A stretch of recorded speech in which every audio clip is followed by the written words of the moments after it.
Caddy n'avait aucune idée de ce qui venait de lui être dit au sujet des conditions de son départ. Quand s'en irait-elle? Vers quelle destination? Dans quel but? Par quels moyens? Et comme les jours qui suivirent, nul ne lui parla de nouveau, qu'elle se rendit au marché comme d'habitude et qu'on ne prêta aucune attention à sa personne, l'inquiétante possibilité d'un bouleversement de son existence se mêla dans son souvenir au serpent et au visage imprimé, en emprunta le caractère fantasmagorique et absurde, sombra dans l'oubli où disparaissent les rêves ineptes. Un soir, la belle-mère lui donna une bourrade dans les reins. « Prépare tes affaires », dit-elle. Puis, comme par crainte que Caddy n'emportât ce qui ne lui appartenait pas, elle déploya elle-même sur le sol de la chambre commune l'un des pagnes de Caddy, posa dessus l'autre pagne que celle-ci possédait et un vieux t-shirt bleu délavé et un morceau de pain emballé dans une feuille de journal. Elle referma soigneusement le pagne, en noua les 4 bouts ensemble.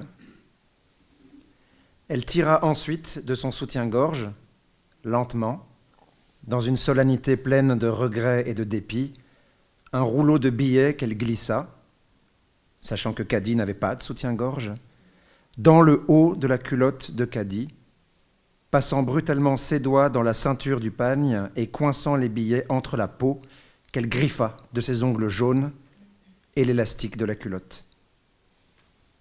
Elle ajouta un bout de papier plié en 4 qui renfermait, dit-elle, l'adresse de la cousine. « Quand tu seras là-bas, chez Fanta, tu nous enverras de l'argent. Fanta, elle doit être riche maintenant, elle est professeure. » Caddy se coucha sur le matelas qu'elle partageait avec les enfants de sa belle-sœur. Son effroi était si grand qu'elle en avait des nausées. La belle-mère vint la chercher dès l'aurore, lui intima muettement de se lever. Dans la rue, un homme attendait. La belle-mère lui tendit rapidement quelques billets de banque. Il les fourra dans sa poche sans même les regarder. « Tu ne dois pas revenir ici, » marmonna-t-elle près de l'oreille de Caddy. « Tu dois nous envoyer de l'argent dès que tu seras là-bas. Si tu n'y arrives pas, tu ne dois pas revenir. » Caddy esquissa le geste de s'accrocher au bras de la vieille femme, mais celle-ci fila prestement à l'intérieur de la maison et referma la porte derrière elle. « Viens, c'est par là, » dit l'homme d'une voix neutre, basse. Il se mit à descendre la rue sans prendre la peine de s'assurer que Caddy le suivait bien, comme si, se dit-elle en lui emboîtant le pas, malhabile et trébuchante dans ses tongs de plastique rose, tandis qu'il semblait rebondir, lui, sur les semelles épaisses et légères de ses chaussures de sport, il ne pouvait douter une seconde de l'intérêt qu'elle avait à l'accompagner, ou comme si, ayant été payé une fois pour toutes, il se moquait de savoir ce qu'elle décidait de faire. Cette nonchalance vis-à-vis d'elle rassura un peu Caddy. L'homme lui faisait maintenant longer l'avenue de l'Indépendance. « On est presque arrivé », dit-il de sa voix neutre, moins pour rassurer ou encourager Caddy que pour anticiper une éventuelle question. Il traversa l'avenue, obliqua sur le boulevard de la République en direction de la mer.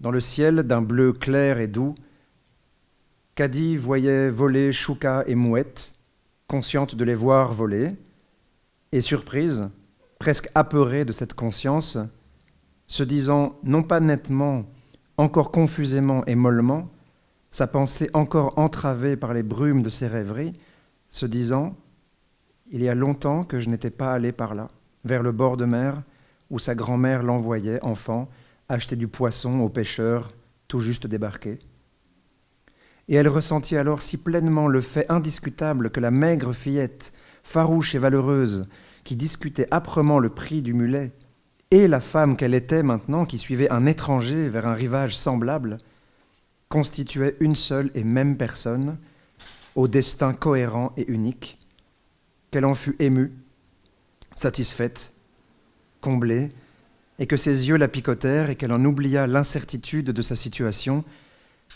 ou plutôt que cette précarité cessa de lui paraître aussi grave, rapportée à l'éclat exaltant d'une telle vérité. Elle sentit sur ses lèvres l'ombre, le souvenir d'un sourire. « Hello, Caddy !» se dit-elle. L'homme s'était arrêté au bas du boulevard, près d'un petit groupe de personnes chargées de paquets. Caddy avait posé son baluchon et s'était assise dessus. Ses muscles se relâchaient. Ses orteils s'ouvraient sur la mince semelle de plastique. Elle avait remonté un peu son pagne, presque jusqu'aux genoux, afin de laisser le soleil frapper la peau sèche, poussiéreuse, craquelée de ses tibias, de ses mollets.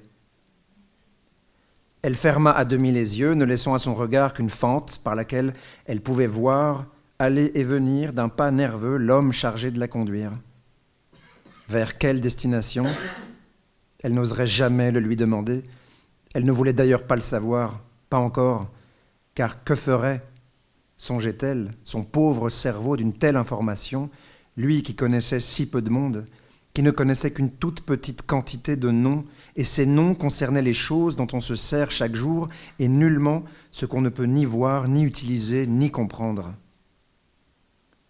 Lorsque des souvenirs de l'école où sa grand-mère l'avait envoyé quelque temps s'insinuaient dans ses songes, ce n'était que bruit, moquerie, bagarre et confusion et quelques vagues images d'une fille osseuse, méfiante, prompte à griffer pour se défendre, et qui, recroquevillée sur le sol carrelé parce qu'il n'y avait pas assez de chaises, entendait, sans pouvoir les séparer les uns des autres, les mots rapides, secs, impatients, contrariés d'une institutrice qui, par chance, ne lui accordait pas la moindre attention, dont le regard perpétuellement outragé ou à l'affût de l'outrage effleurait la fille sans la voir, et si la fille préférait qu'on la laissait en paix, elle n'avait pour autant pas la moindre peur de cette femme, ni des autres enfants.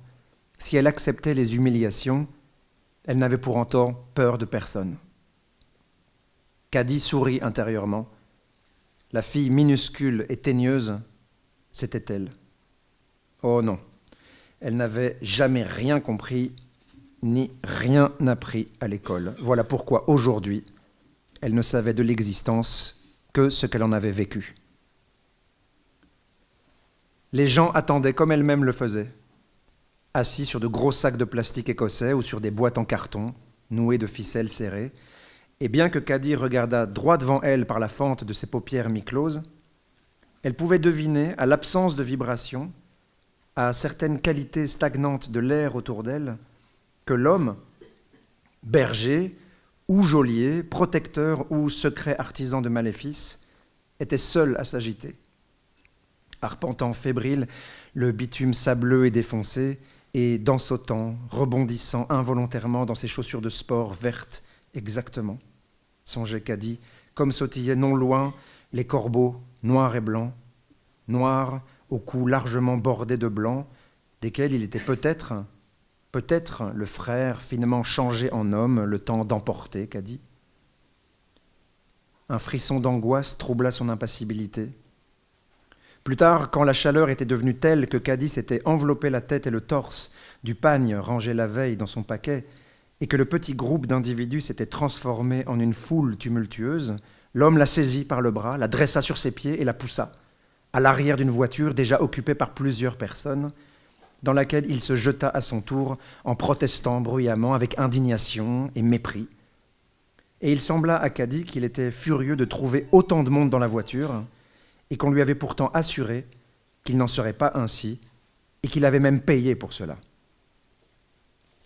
Elle cessa de l'écouter, mal à l'aise, sentant déjà contre son flanc la chaleur rageuse de cet homme, les tressaillements de ses muscles inquiets, exaspérés.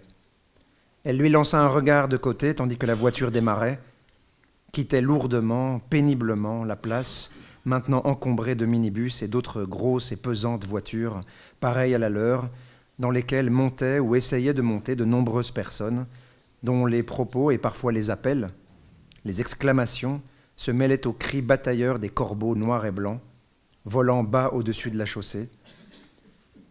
Elle regarda la bouche de l'homme qui ne cessait de se contracter, et les frémissements fiévreux de son cou, et elle pensa alors que les corbeaux ouvraient et fermaient semblablement, sans trêve, leur bec noir, qu'une même pulsation saccadée agitaient leurs gorges noires et blancs, noirs ourlés de blanc, comme si la vie, fragile, devait signaler, prévenir de sa délicatesse, de sa vulnérabilité.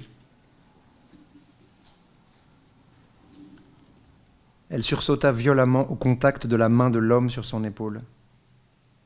Déjà sortie de la voiture, il la tirait vers lui pour la faire descendre, tandis que les femmes la poussaient sans ménagement.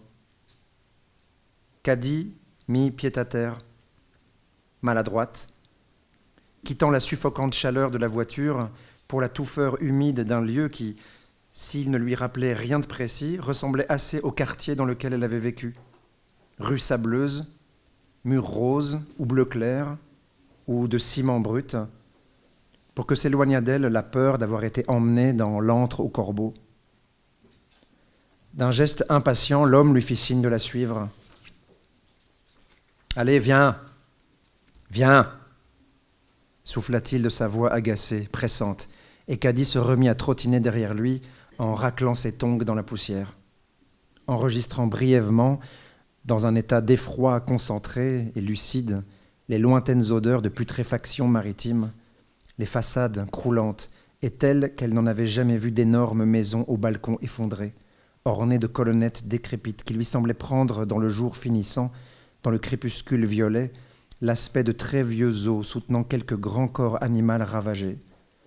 Puis, la légère puanteur de poisson pourrissant se fit plus forte à l'instant où l'homme obliqua vers l'un de ces monstres à demi tombés, poussa une porte et fit entrer Caddy dans une cour où elle ne vit rien d'abord qu'un amas de sacs et de ballots à peine plus sombres que le jour finissant, que le crépuscule violet.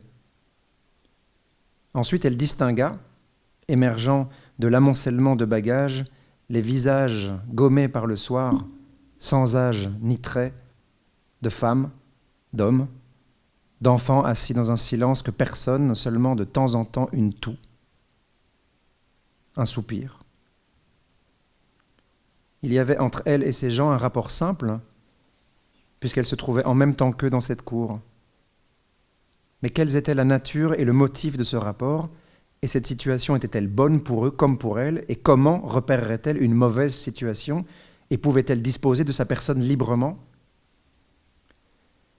Qu'elle fût capable de formuler intérieurement de telles questions l'étonnait et la troublait. Son esprit travaillait, cherchait, souffrait d'être ainsi soumis à la réflexion, mais la progression de ce labeur en elle la fascinait et ne lui déplaisait pas.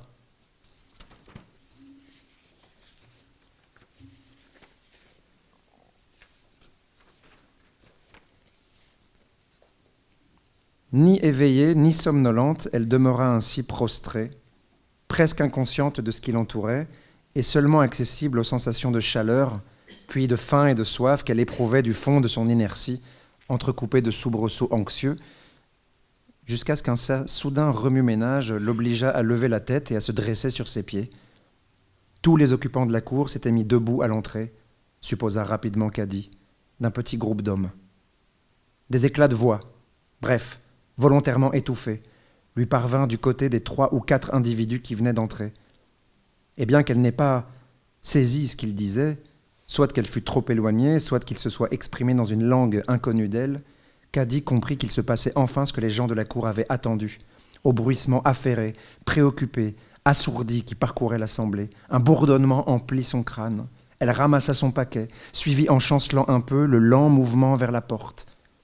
À peine la rue sableuse eut-elle été atteinte, faiblement éclairée par un maigre croissant de lune, que le silence s'abattit de nouveau sur le groupe, qui marchait maintenant en une file spontanément organisée et discrète, car même les petits-enfants se tenaient tranquilles sur le dos de leur mère, derrière les hommes de tête, ceux qui avaient rompu la longue attente de la cour.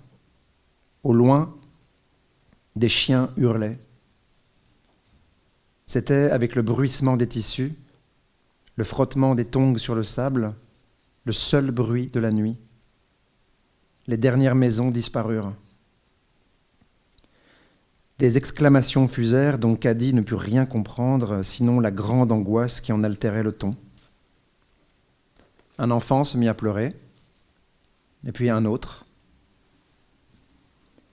À l'avant, les hommes qui menaient le groupe s'arrêtèrent, crièrent des ordres d'une voix enfiévrée et mauvaise, Ils avaient allumé des lampes torches qu'ils braquaient tour à tour sur les figures, comme à la recherche de traits particuliers. Elle vit apparaître alors, par fragments fugaces rayonnant soudain d'une violente lumière blanche, les visages éblouis, les yeux mi-clos, les visages singuliers de ceux dont elle n'avait pu jusqu'alors considérer que l'ensemble.